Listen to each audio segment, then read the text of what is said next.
नमस्कार दोस्तों, राधे राधे।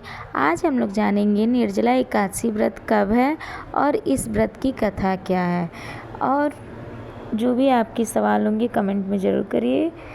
कृष्णाय वासुदेवाय हरणे परमात्मने क्लेशनाशाय गोविंदाय नमो नमो। सभी हिंदू भाई बहनों सनातनियों को प्यार भरा राधे राधे। आइए हम लोग जानते हैं।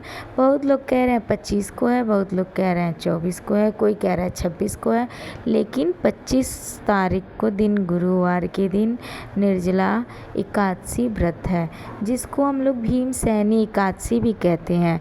यह जेठ मास की सबसे कठिन एकादशी व्रत में से एक है। इस एकादशी को निर्जला एकादशी इसलिए कहा जाता है क्योंकि इसमें एक पानी की एक बूंद भी नहीं पिया जाता है। कुछ लोग पानी पी के भी रह सकते हैं।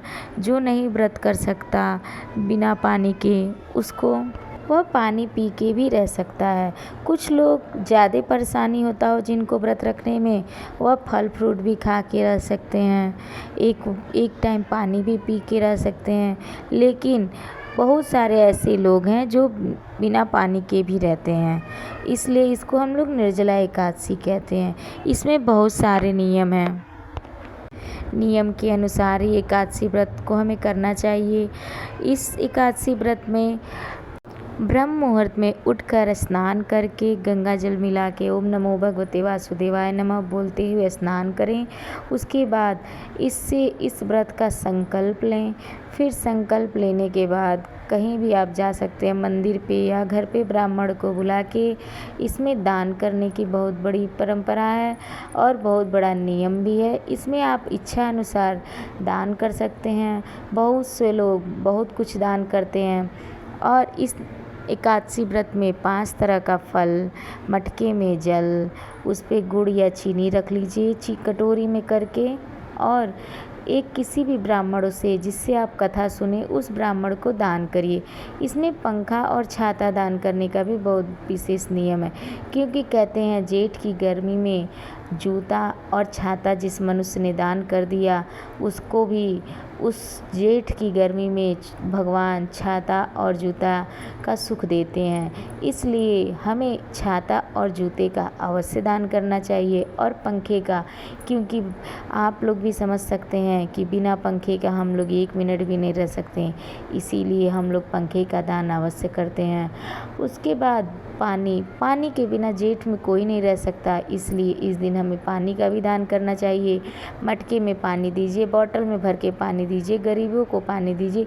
जिसको आप पानी दान करना चाहें उसे दान कर सकते हैं।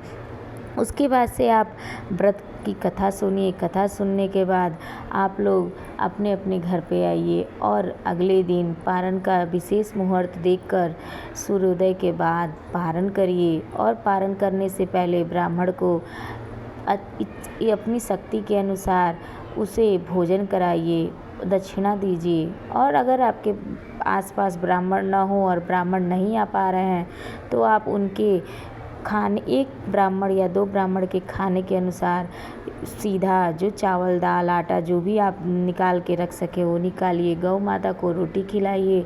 उसके बाद अपने ठाकुर जी को पूजा कीजिए। पूजा करने के बाद ही पारण करिए। पारण करने के बाद आपका एकादशी का व्रत यहीं ख़त्म नहीं होता है। आप उसमें तेल और जो भी नमक है सुबह में खा लीजिए। फिर उसके बाद से उस दिन ऐसे ही रहना है, एक ही समय भोजन करना है। शाम के समय आपको फिर दूसरा बार भोजन करना। बीच में आप कुछ भी खा सकते हैं, लेकिन तेल वाली चीज़ें नहीं खा सकते हैं और नमक वाली नहीं, मीठा खा सकते हैं। ऐसे अगर आप एकादशी व्रत कर लेते हैं तो आपको साल में पड़ने वाली 26 या 24 एकादशियाँ, जब अधिक मास लगता है तो हमारी एकादशियाँ 26 हो जाती हैं, और जब पुरुषोत्तम मास नहीं लगता है तो 24 एकादशियों का फल मिलेगा।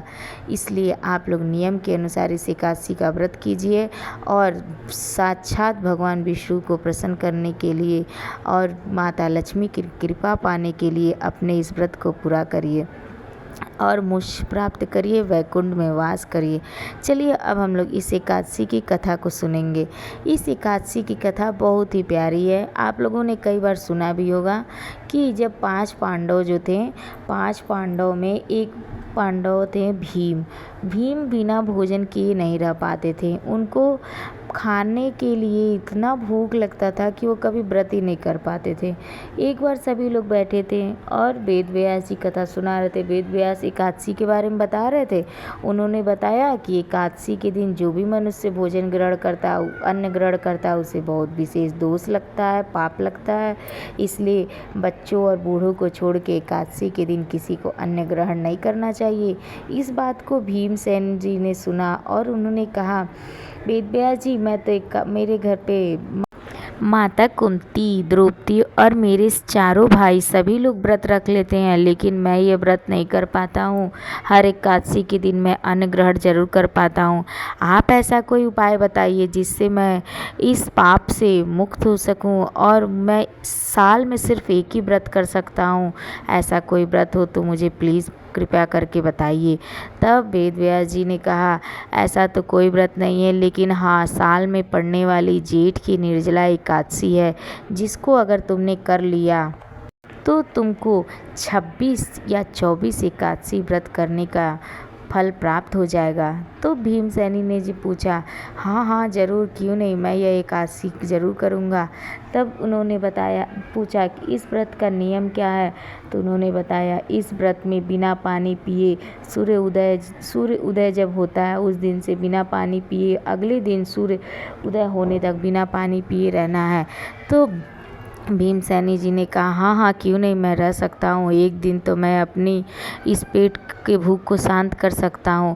तो उन्होंने बताया कि जब निर्जला एकादशी पड़े तो तुम ब्रह्म मुहूर्त में उठ जाना और स्नान करके साफ वस्त्र पहन के ठाकुर जी को, लड्डू गोपाल जी को, विष्णु भगवान की पूजा अर्चना करना, फूलों से सजाना और उसके बाद से व्रत का संकल्प लेना, कथा सुनना, ब्राह्मण को दान करना और जितना हो सके निर्धनों को जल या और भी जो तुम्हारे पास इच्छा अपनी शक्ति के अनुसार दान करना और इस व्रत को पूरा करना।